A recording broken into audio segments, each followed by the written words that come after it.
मैं माननीय मंत्री जी से आग्रह करता हूं अपनी बात रखें। मैं सबको मौका दूं।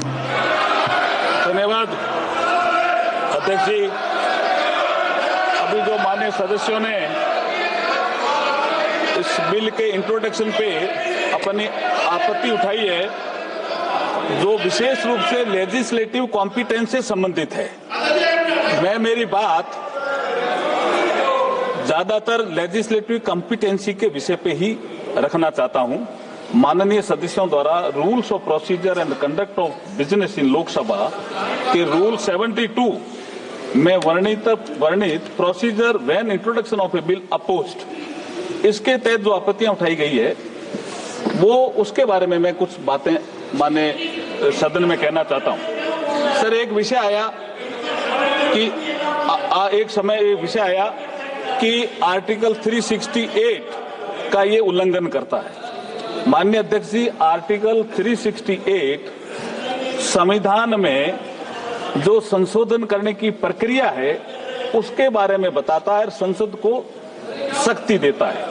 तो ऐसा तो है नहीं कि 368 संविधान में ही लिखा हुआ है।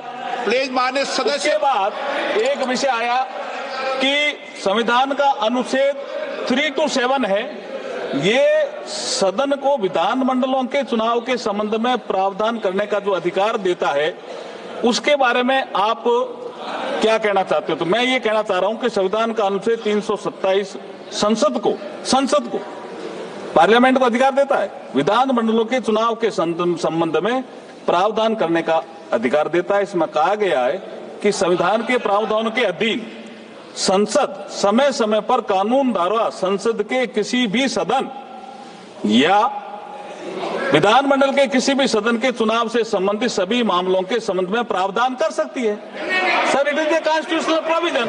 मैं वही बता रहा हूं। किसी राज्य की मतदाता सूची की तैयारी, निर्वाचन क्षेत्रों का परिसीमन और ऐसे सदन या सदनों के उचित गठन को सुनिश्चित करने के लिए आवश्यक अभी सभी मामले इसमें शामिल हैं। एक साथ चुनाव के उद्देश्य से संवैधानिक संशोधन अधिक सुव्यवस्थित चुनावी प्रक्रिया की आवश्यकता के साथ संघीय स्वायत्तता को संतुलित कर सकते हैं। इस प्रकार अनुच्छेद 83 संसद के सदनों की अवधि और 172 राज्यों के विधानमंडलों की अवधि में संशोधन करके चुनाव को एक कानूनी ढांचे के भीतर सिंक्रोनाइज किया जा सकता है, जो संसदीय संप्रभुता को बरकरार रखता है। क्या राज्य सरकारों की स्वायत्तता, ये विषय ये भी आया, ऑटोनॉमी। संविधान अध्यक्ष जी, संविधान के 7th शेड्यूल्ड के यूनियन लिस्ट एंट्री नंबर 72, उसमें लिखा हुआ है election to parliament, to the legislature of states and to the offices of president and vice president the election commission के अनुसार केंद्र सरकार को शक्ति प्रदान करता है। ये आपका जो यूनियन लिस्ट है उसका एंट्री 72, और ये संशोधन राज्यों को संविधान प्रदत्त शक्तियों को न तो कम करता है और न ही छीनता है। सर, ये जो संशोधन है एकदम संविधान सम्मत हम लेकर के आए। अब एक विषय आया बेसिक स्ट्रक्चर का, इसमें 2 मिनट में बोलना चाहता हूं। बेसिक स्ट्रक्चर पे सर्वोच्च न्यायालय ने, माननीय सर्वोच्च न्यायालय ने केशवानंद भारती केस में 1973 में इस फेडरल स्ट्रक्चर के बारे में बात की है। उसमें 5-7 बिंदु उन्होंने तय किए हैं, बाद में और मामलों में भी कुछ बिंदु जोड़े हैं, कुछ विषय जैसे judicial review, federal character of the constitution, separation of power between legislature, executive and judiciary, secular character of the constitution, supremacy of the constitution. ये इस बिल में कहीं भी आघात नहीं हो रहा है, कुछ भी नहीं हो रहा है इसमें। जो बेसिक स्ट्रक्चर में कहीं भी कोई छेड़छाड़ नहीं की जा रही है। आगे मैं ये कहता हूं चाहता हूं कि सुप्रीम कोर्ट ने केशवानंद भारती जजमेंट के साथ साथ वामन राव, एल चंद्रन कुमार ने कुछ सब्जेक्ट और जोड़े, लेकिन ये इससे कोई ना तो संसद की शक्ति में कमी आ रही है और ना कोई विधानसभा में शक्ति दी है संविधान, उसमें कमी आ रही है। मैं एक चीज जो बाबा साहब का यहाँ जिक्र आया और बाबा साहब के कोर्ट का भी जिक्र आया, मैं अध्यक्ष जी आपकी अनुमति से कहना चाहता हूं 4 नवंबर 1948 को संविधान सभा में संविधान सभा में। देखिए, प्रधानमंत्री नरेंद्र मोदी जी ने मुझे ये अवसर दिया है। बाबा साहब भीमराव अंबेडकर पहले इस देश के कानून मंत्री थे। जिस वर्ग से बाबा साहब आते थे उसी वर्ग से मैं आ रहा हूं। ये नरेंद्र मोदी जी ने बहुत बड़ा अवसर दिया है मुझे। तो अध्यक्ष जी, मैं ये बात सदन में रख रहा हूं। इसलिए मैं कह रहा हूं कि संविधान सभा में बहस के दौरान, now you have to listen to me, you have to listen to me. संविधान सभा में बहस के दौरान you have objected, so you have to listen to me. संविधान सभा में बहस के दौरान 4 नवंबर 1948 को बाबा साहब ने क्या कहा? संघवाद का मूल सिद्धांत यह है, बाबा साहब का कोट है ये, आई एम कोटिंग इट। संघवाद का मूल सिद्धांत यह है कि विधायिका और कार्यपालिका की सत्ता केंद्र और राज्यों के बीच केंद्र द्वारा बनाए गए किसी कानून के द्वारा नहीं बल्कि संविधान द्वारा ही बंटी होती है। क्या? Union list, state list, concurrent list. हम किसी सूची में कोई संशोधन नहीं कर रहे हैं साहब। कैसे संघवाद पे चोट कर रहे हैं? हम नहीं कोई चोट कर रहे हैं। दूसरा, बाबा साहब ने कहा था भारतीय संघ राज्यों के बीच किसी समझौते का परिणाम नहीं है। ये बाबा साहब का कोट ही है कि भारतीय संघ राज्यों के बीच किसी समझौते का परिणाम नहीं है।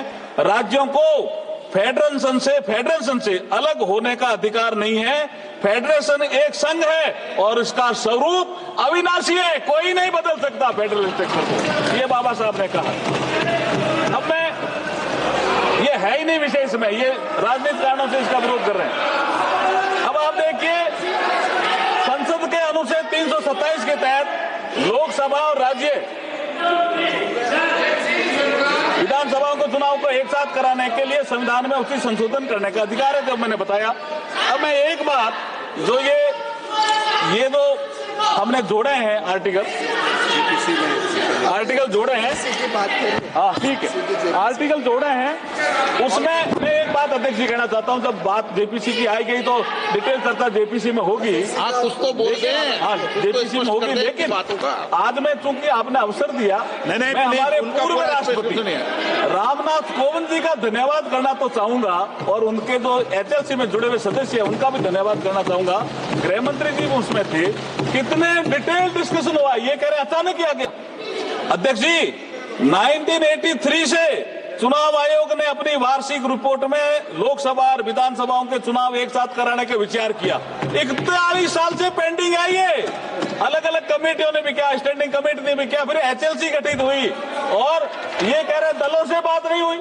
19 जून 2019 को संसद भवन में प्रधानमंत्री जी की अध्यक्षता में सर्वदलीय बैठक आयोजित की गई थी और उसमें सभी लोग थे और उसमें 19 राजनीतिक दलों ने भाग लिया। 16 राजनीतिक दलों ने चुनाव एक साथ कराने का समर्थन किया, 3 ने विरोध किया। तो इसका मतलब बहुमत हमारे साथ था। फिर अध्यक्ष जी, मैं आपको याद दिलाना चाह रहा हूं, आपने केवड़िया में पीठासीन अधिकारियों की बैठक बुलाई थी, याद है ना आपको? प्रधानमंत्री जी ने केवड़िया गुजरात में 26 नवंबर 2020 को 80वें अखिल भारतीय पीठासीन अधिकारी सम्मेलन के समापन सत्र में भी संबोधन के दौरान एक चुनाव कराने की बात रखी। आपने इसको डिस्कस किया। सारे स्टेट के जो प्रेजाइडिंग ऑफिसर थे वो इससे सहमत थे और आप भी सहमत थे। और ये स्वीडन में भी, जर्मनी में भी, बेल्जियम में कई जगह चल भी रहा है। मैं अब जेपीसी पे आ रहा हूं, लेकिन उससे पहले एक बात तो कहना चाहूंगा सर। ये 41 साल से मामला पेंडिंग था। हमारा जो नेता है नरेंद्र मोदी जी, उसके बारे में एक बात तो कहना चाहूंगा कि जो 41 साल से मामला पेंडिंग था, किसी ने ध्यान नहीं दिया और नरेंद्र मोदी जी ने ध्यान दिया। क्या कहा? जो निर्णय लेता है सदा देश हित की खातिर जग में, साहस से करता दूर सदा जो भी बाता आदि मग का मतलब है ये मार्ग है। ये इलेक्शन का एक प्रोसेस था, चक्र टूट गया साहब 71 में, तो बाधा आ गई। जो निर्णय लेता है सदा देश हित की खातिर जग में, साहस से करता दूर सदा जो भी बाता आती जग में, अपना सर्वस्व लगाकर भी अपना कर्तव्य निभाता है। जो नेता दूरदर्शी होता है वही इतिहास बनाता है। आज इतिहास बनाने का अवसर आया है। मैं जेपीसी में भेजने का भी प्रस्ताव करता हूं और अगर आपकी अनुमति हो कि वे दोनों item I introduce the bill also, both item number 18 और आइटम नंबर 19।